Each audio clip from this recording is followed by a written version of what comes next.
2, 1, and we're live with another installment of hashtag Be Fabulous You in February. Good morning, good afternoon, good evening, Fabulites. This is Angela. The channel is Be Fabulous You. Be Fabulous You. Thank you so much for clicking on the video and sticking around, or joining us live and sticking around to see how we get from opening to closing.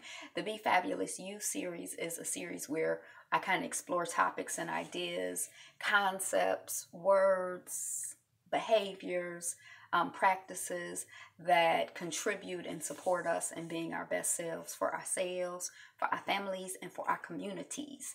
So today the topic is regality. Regality. Now I have a Leo rising. If anybody studies astrology, it's just barely Leo rising, and it's got a lot of Virgo in it. To me, it's sort of close, but technically I am a Leo rising. And some people say that they experience me as very, like kind of aloof, standoffish. Some people say I think I'm better than other people. Gracious, kind, some people, sometimes people kind of like the words that people have used to describe me could describe someone who's like a queen or a princess or, royalty or something like that. And, so I feel like I got it natural, like it's in my natal chart in a certain way for people to perceive me that way. But I think that we all have it that way. As, Black folks, I remember there was a time when people, and maybe people still do this, we come from kings and queens. You got to carry yourself accordingly. And at one point I was like, well, could everybody wasn't a king or a queen, were they? Some of us was just regular folks. But today I want to entertain and explore the idea that we are all kings and queens. And there's this conversation that goes around in terms of finding your tribe, discovering your tribe, connecting with your tribe. And that, I feel like we all come here with a particular mission, with a particular assignment. Oh, you can check out the last video I did on my hashtag Be Fabulous You A to Z playlist on Regality. So check that out if it's not linked in the description below, or if it's not in the comment section, check that out.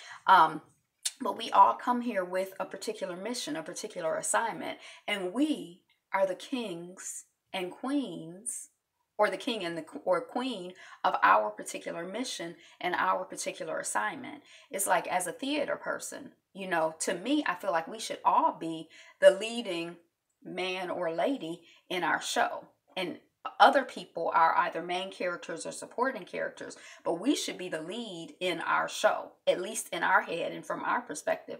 And everybody should be the lead in their show, in their head and from their perspective.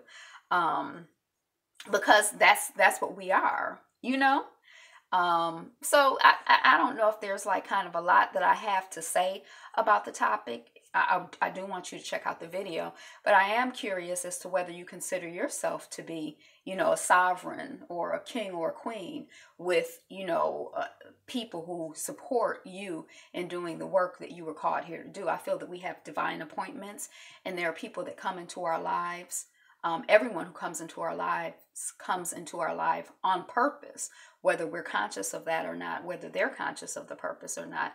I don't believe that there are any accidents in God's world. So I feel that everybody that we encounter is a part of our support in being our best selves. It's part of our support in achieving our mission. It's part of our support in doing the work that we are here to do, and being on assignment and on task. And so, I'm curious as to whether you perceive yourself as someone with a tribe. And when you stop and look around, if you don't, who do you think of? Who in your life, and what situations in your life can you look at and immediately identify, oh, that helped me to grow and to develop into, a better leader than I was before. Oh, that person in that situation helped me to get stronger in my vision and my mission. Oh, this experience and this thing that I thought was awful at the time is actually a blessing or a lesson, blessings and lessons combined, a blessing that, has helped me to be of greater service to more and more people. So my assertion, my theory, and you prove me wrong or prove me right, just think about it, explore it, think about it, explore it, Think about it. Think about it, explore it, think about it. Is that every person, every situation is a blessing. It's an opportunity. It's part of that work. And so when we take the time, and as we have the emotional maturity, we're able to perceive those things, those people, those experiences as the blessings and the wonderful things that they are. And we're also able to, even loop back in time and extract from people, experiences, and situations, currency that we can use now as we're doing the work that we need to do. And maybe there was a lesson that we didn't consciously extract at the time, or even, we're just like, oh, that's awful. And we can go back and be like, this is what this is for. So, that's my question. What are the resources of your kingdom and your queendom that are helping you to do the work? And what is the work? What is the assignment? What's the name of your kingdom? What's the name of your queendom? Who is your tribe? What is your mission? What is your work about? And are you carrying yourself like the king and the queen of the tribe that you are? And how can you kind of more adequately align yourself up with, that reality?